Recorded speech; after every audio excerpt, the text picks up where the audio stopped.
सामने वालों की हवा निकली हुई है बिल्कुल। सर दिग्विजय चौटाला आपको अरे उसको कौन पूछे? हम लोग लगभग 35 से ज़्यादा जनसभाएं कर चुके हैं और जब तक वो संभलेंगे तब तक तो हम 90 के 90 विधानसभाओं में अपने नामांकन वगैरह करने के साथ साथ 8 या 10 तारीख तक हमारी सारी रैलियां पूरी हो जाएंगी। पूरा आश्वस्त हूँ, सामने वालों की हवा निकली हुई है बिल्कुल, क्योंकि एक तो महीना 1.5 महीना जिस प्रकार से उनके यहाँ विलम्ब उन्होंने किया है, आज जनता का माहौल बन चुका है। मैं स्वयं और हमारे मुख्यमंत्री हम लोग लगभग 35 से ज़्यादा जनसभाएं कर चुके हैं और हमारा कार्यकर्ता भी एकदम चार्ज है। 3.5 लाख कार्यकर्ता ऊपर से नीचे तक सब अपने काम में लगा है, गली मोहल्ले में भी, सभाओं में भी और जितनी व्यवस्था है उनमें भी लगा है। और अभी जब तक वो संभलेंगे तब तक तो हम 90 के 90 विधानसभाओं में अपने नामांकन वगैरह करने के साथ साथ 8 या 10 तारीख तक हमारी सारी रैलियां पूरी हो जाएंगी और उसके बाद केंद्रीय नेताओं के हमारे कार्यक्रम शुरू होंगे और वोटिंग के दिन बहुत एक मजबूत तरीके से वोटिंग भी अच्छी होगी, ऐसा मैं मान के चलता हूं। और उस वोटिंग अच्छी होने के बाद भारतीय जनता पार्टी पिछले सब रिकॉर्ड तोड़ेगी, 10 की 10 सीटें जीतेगी। देखिए, अब ये आचार संहिता का क्या नोटिस है मुझे उसकी जानकारी नहीं है और जो कुछ विषय होगा हमारे जो चुनाव का व्यवस्था देखने वाले लोग हैं वो उसके बारे में, उस नोटिस के बारे में जवाब देंगे। मेरी पर्सनल ऐसा है नहीं, वैसे भी उस मेट्रो के बारे में नहीं, रेलवे लाइन के बारे में निश्चित हो चुका, वो हो गया। मेट्रो की हमारी डिमांड गई हुई है क्योंकि जिस संगठन ने तय करना है उनकी एक DPR बनेगी, वहाँ का जो लोड है यात्रियों का उसका आंकलन करते हैं। आखिर रेलवे एक प्राइवेट एक संस्था है, प्राइवेट तो नहीं कह सकता, एक ऑटोनोमस संस्था, वो नफ़े घाटे का हिसाब लगाती है। अगर चूँकि जिस प्रकार का यहाँ एक इंडस्ट्रियल बेल्ट बढ़ रही है, जिस प्रकार से लोगों का दिल्ली से आना जाना बढ़ रहा है, मुझे लगता है कुछ वर्षों के अंदर ये फिजिबिलिटी बन जाएगी और निश्चित रूप से मेट्रो तो वहीं चलती है जहाँ सवारियाँ उनको मिलती हैं, इसलिए मेट्रो बादली तक तो आएगी ही, बादली से आगे झज्जर का जैसे ही उनको लोड मिलेगा जरूर आएगी। सर दिग्विजय चौटाला आपको अरे उसको कौन पूछे?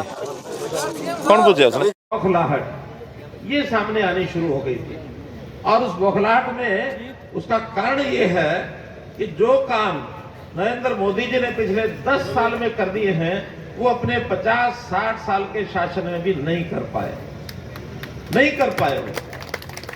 क्यों नहीं कर पाए? उनको उस प्रकार की ना तो कभी समझ रही, ना उनके मन में कभी पीड़ा रही, जनता से जुड़ करके तो कभी रहे नहीं, ऊपर हवा में उड़ते रहे राजघरानों के सब नेता और उनको कोई आम जनता को फिक्र नहीं है।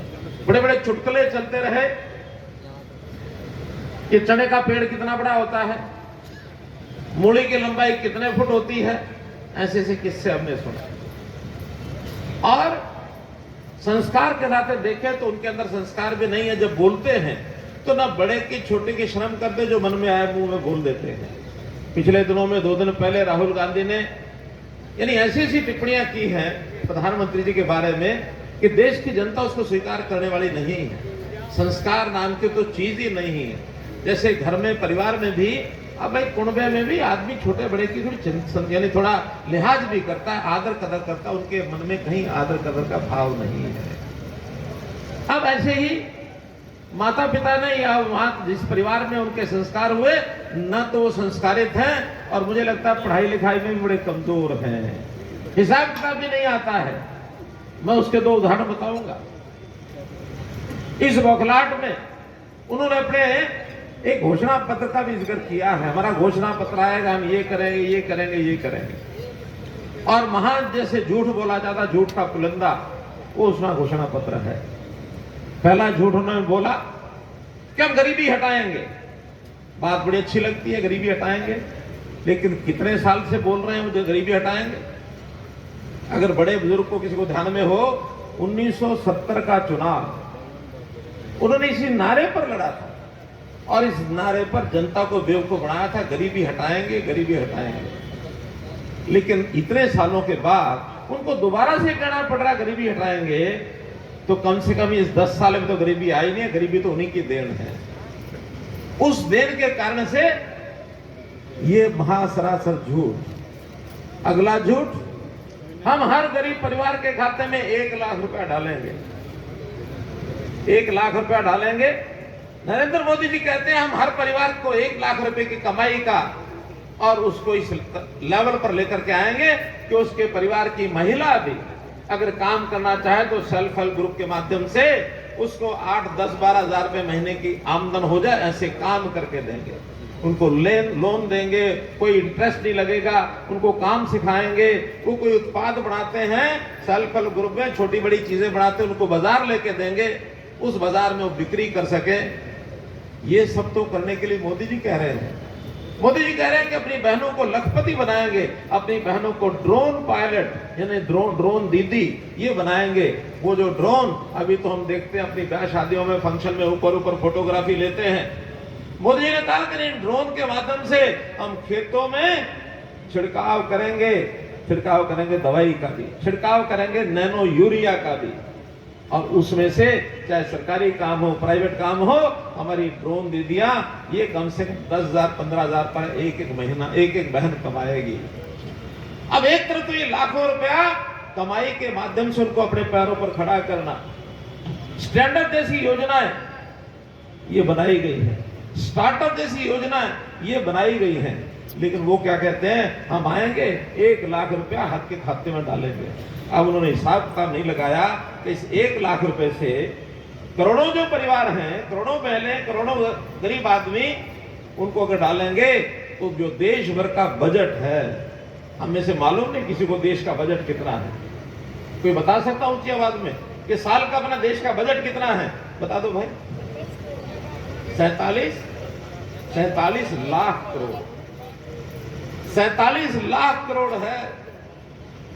अगर ये 47 लाख करोड़ का हिसाब लगाएं, 1 लाख रुपया हर परिवार को देंगे तो भाई 47 करोड़ तो परिवार ही होंगे।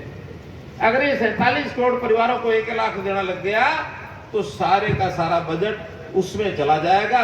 बाकी देश क्या करेगा? देश में तो हमारी सेना भी है, देश के अंदर हमारे रेलवेज भी हैं, देश के अंदर दुनिया भर की और सेवाएं जो केंद्र सरकार को करनी पड़ती है। कि कहां से लाएंगे इस बजट को? अब इनको पूछने वाला कोई नहीं। बोल दिया, पिछले चुनाव में भी बोला था कि हम हर युवा को 72,000 रुपया उसके खाते में देंगे। अब जो क्यों तो आते तो है नहीं, आना भी नहीं है, जो मर्जी है बोल दो।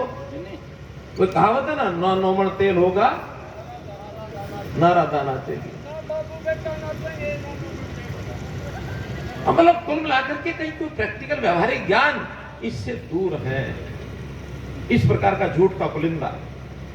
एक तीसरा झूठ उन्होंने बोला कि हम आएंगे, ओबीसी को आरक्षण देंगे, एससी को आरक्षण देंगे और इस आरक्षण की सीमा तोड़ देंगे और आरक्षण की सीमा में और नए वर्ग भी जोड़ेंगे।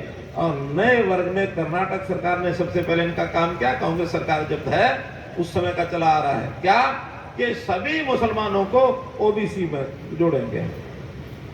देश के सभी मुसलमानों को ओबीसी में जोड़े लग गए तो फिर जो कुछ आरक्षण है जिनको मिलेगा मिलेगा, जिनको नहीं मिलेगा वो हाथ मलते रह जाएंगे।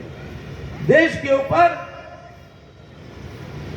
इनके मनमोहन सिंह जो प्रधानमंत्री रहे, उन्होंने कहा कि देश की संपत्ति के ऊपर, यहाँ के जो धन के ऊपर सबसे पहला अधिकार है वो अल्पसंख्यकों का है। ये रिकॉर्ड में कहा हुआ, ये रिकॉर्ड में कहा हुआ था। हम कहते हैं अल्पसंख्यक क्यों है भाई? बहुसंख्यक जो हैं वो भी तो आखिर बहुतायत में है, अधिकार तो बराबर रहना चाहिए। और अगर पहला अधिकार किसी को मानना भी है तो मोदी जी ने कहा कि देश की धन संपत्ति के ऊपर पहला अधिकार किसका है? वो गरीब का है। अब गरीब का है तो समझ में आता है। ये जातिवाद के ऊपर खेलते रहे। मोदी ने कहा कि जिस जातिवाद पर ये खेलते हैं वो एक वोट बैंक की इनकी पॉलिटिक्स है। हम भी जातिवाद को अगर मानो उसका वर्गीकरण करेंगे तो 4 जातियां मोदी जी ने बनाई। मोदी ने कहा, अगर कहा भी जा सकता है तो एक जाति वो कह सकते हैं कि महिलाओं की जाति, एक जाति कह सकते हैं युवाओं की जाति, एक जाति कह सकते हो किसान की जाति, एक जाति वो कह सकते तो गरीब की जाति। ये 4 जातियों का उल्लेख उन्होंने किया कि अगर हम काम करेंगे तो इन 4 वर्गों